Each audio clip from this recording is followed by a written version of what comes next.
On va faire le même zoom en production porcine, hein, avec Dominique Trubert. Voilà, on peut les applaudir. Merci.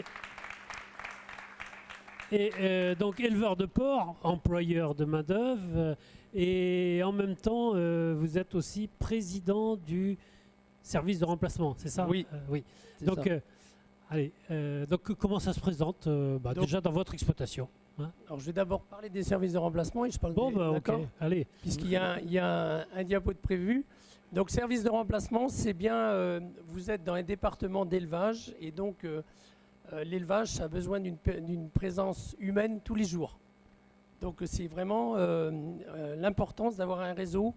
Donc, l'objectif, c'est de remplacer les agriculteurs quand ils vont soit en formation, soit en mandat, en congé, ou soit aussi quand ils ont un accident ou la maladie. Donc on compte 26 services locaux, donc répartis sur l'ensemble du département. Et autrement, on a un service départemental là où il y a, dans les cantons où il n'y a plus de services locaux. Donc diapo suivant, voilà. Donc contribuer à sécuriser le fonctionnement des exploitations en assurant la continuité des travaux en cas d'absence choisie ou subie. Hein, c'est ce que je disais tout à l'heure. Donc il faut savoir que les accidents et la maladie, ça représente 30% de notre activité. Donc je parle des accidents et maladies des agriculteurs, hein, c'est bien les exploitants. Donc l'objectif d'améliorer la condition de vie des agriculteurs, des associés dans leurs exploitations, et aussi développer la formation et la promotion des hommes au service de l'agriculture par la prise en compte de responsabilités professionnelles en leur permettant de s'absenter de leur exploitation en toute sécurité. Alors le diapo suivant, donc ça représente 37 339 journées. Donc alors c'est géré par des bénévoles dans les cantons, mais donc les salariés ils ne sont pas bénévoles, ils sont bien payés.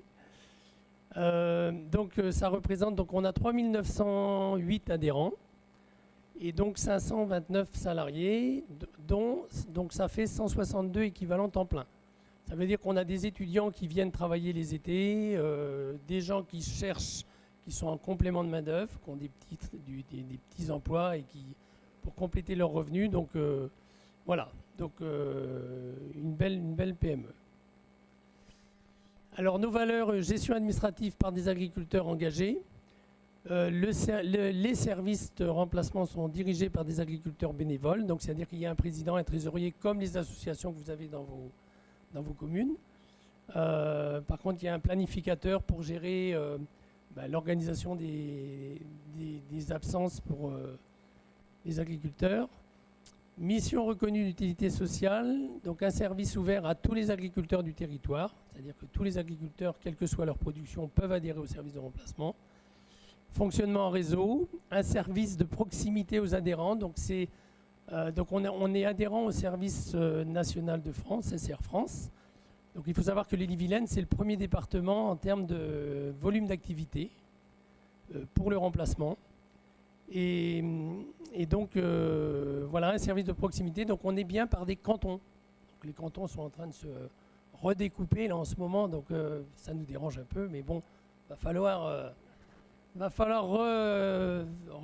parce que les cantons, ils gèrent de la trésorerie, ils gèrent un président, ils gèrent une activité. Bon, on verra après. Pour l'instant, on va rester comme les anciens cantons. Et donc, quelque chose de primordial, c'est un esprit de solidarité. Je crois qu'en agriculture, il y a de la solidarité parce qu'il y a un besoin quand même de détecter quand il y a des exploitations qui vont mal et des exploitants qui vont mal. Et là, on doit être capable, nous, les services de remplacement, de mettre quelqu'un pour faire le remplacement du travail quotidien. Voilà, donc j'ai fini pour le service de remplacement. Et alors, et maintenant en production porcine, ça se passe comment? Donc moi en production porcine, déjà je vais me présenter, donc j'ai 50 hectares, je suis en EARL avec mon épouse. Donc chez nous c'est la parité, c'est 50-50, voilà. Donc ma femme donc était d'abord salariée à l'extérieur et on a eu 3 enfants assez rapprochés, dont des jumeaux. Donc elle a pris un congé parental et après elle voulait retourner dans son métier. Le problème, c'est qu'il fallait prendre un plein temps et que déjà avec 3 enfants, c'était pas son souhait, notre souhait. Donc elle a choisi de revenir avec moi.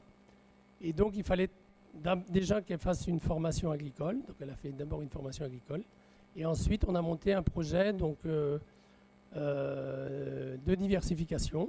Donc en plus de notre activité porcine, on a fait 2 gîtes ruraux et on a développé la vente directe. Donc on a d'abord commencé par faire de la vente directe d'abord en caissette, c'est-à-dire à la ferme, donc par caissette de 10 kilos. Et au bout de 5 ans, donc la mairie de Gévesey, puisque je suis de Gévesey, ils ont lancé un marché le vendredi soir de 16h à 20h. Et donc on a été sollicité pour aller vendre au marché. Donc on n'était pas très partant au départ et finalement on s'est lancé. Donc d'abord il a fallu acheter une vitrine. Et donc maintenant depuis 5 ans on est sur le marché de Gévesey entre 16h et 20h. Et donc on vend une partie des produits que vous avez mangés tout à l'heure. Donc tous nos produits, nos porcs sont nourris avec les céréales de l'exploitation. Et donc toute notre charcuterie, tous nos produits sont sans colorant, sans additifs, sans conservateur. Donc notre objectif, c'est vendre de la fraîcheur et de la qualité. Donc alors dans cette diversification, on a trouvé beaucoup de bonheur. Ça se voit sur la photo là. Hein. Ouais, je sais pas. Ouais. Non, beaucoup de bonheur, mais aussi beaucoup de travail. Donc du travail, on n'en manque pas. On a la santé. Et non, ce que je remarque, puisque j'ai un peu d'années de travail dans l'agriculture, c'est que finalement, on a un métier qui est solitaire, les agriculteurs. C'est sûr qu'on peut être dans les cumins, on peut être dans les responsabilités. Bon, ceux qui sont dans la salle en font partie, on est engagé. Mais je crois que c'est un métier qui peut être solitaire. Et nous, le fait d'avoir engagé la transformation et la vente directe, quand on va sur le marché le vendredi soir, c'est un peu le dessert. Parce qu'on a une communication formidable avec des gens de tout niveau, de tout moyen. On a vraiment... c'est quelque chose que je trouve qui est très enrichissant. Donc, on a de la communication avec nos clients, mais nos clients en ont aussi avec nous. Et quand on parle de tout le métier de l'agriculture, je trouve que c'est vraiment une bonne méthode de communiquer avec déjà, quand ils voient nos produits et qu'ils reviennent, c'est qu'ils sont bons. Et après, on leur parle ils voient des tas de choses passer dans les médias, sur l'actualité. Et on en parle ouvertement. Et je crois que ça aussi, c'est une chance la vente directe, c'est une chance. Combien vous êtes d'emplois en plus de vous deux? Alors on est d'abord tous les deux. Oui. Donc voilà, ça a commencé comme ça. Après, je prenais le service de remplacement moi parce que ça m'arrivait de m'absenter un petit peu. Et arrivé un moment, donc ça c'est pour l'activité et autrement c'est pour l'élevage ça. Ça c'est pour l'élevage. Alors oui. pour la production, donc moi je fais partir toutes les semaines des cochons à l'abattoir dans ma coopérative et je garde 3 porcs à débiter.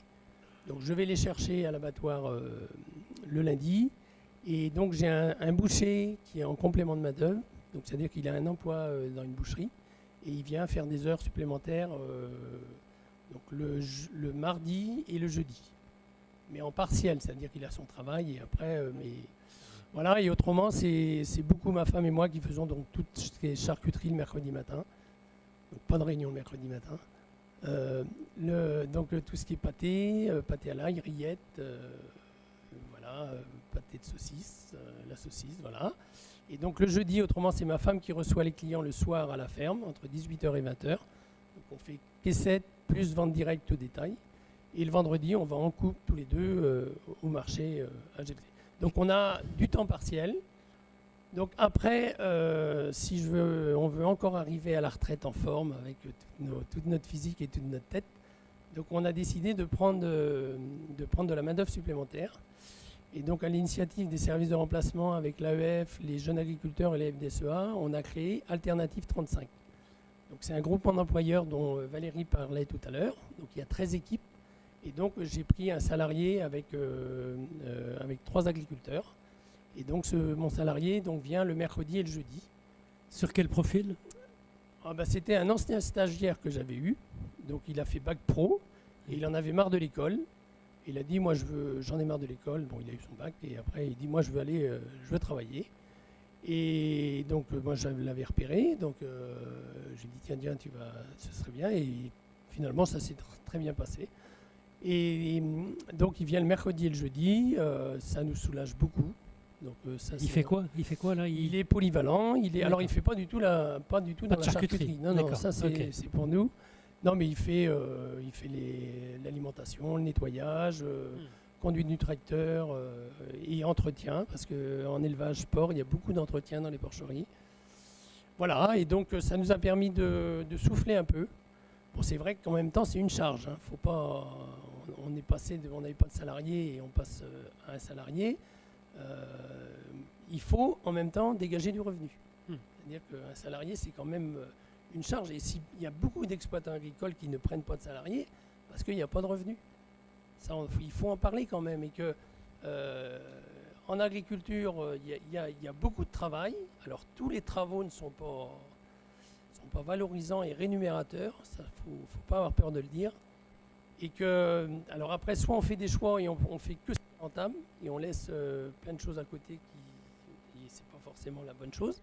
Et après, c'est aussi nous dans notre métier d'agriculteur, on a été habitués, comme dans d'autres professions, à faire des heures. Mais il faut aussi que les agriculteurs soient peut-être plus drastiques dans leur temps de travail. Et voilà. Mais le fait, donc il y a une ressource d'emploi de ce côté-là. Voilà. Mais le fait d'avoir un salarié, je pense que ça nous remet en question pour avoir une organisation parfaite. D'accord. Bon, on va en rester là pour l'instant. Merci Dominique Trubert.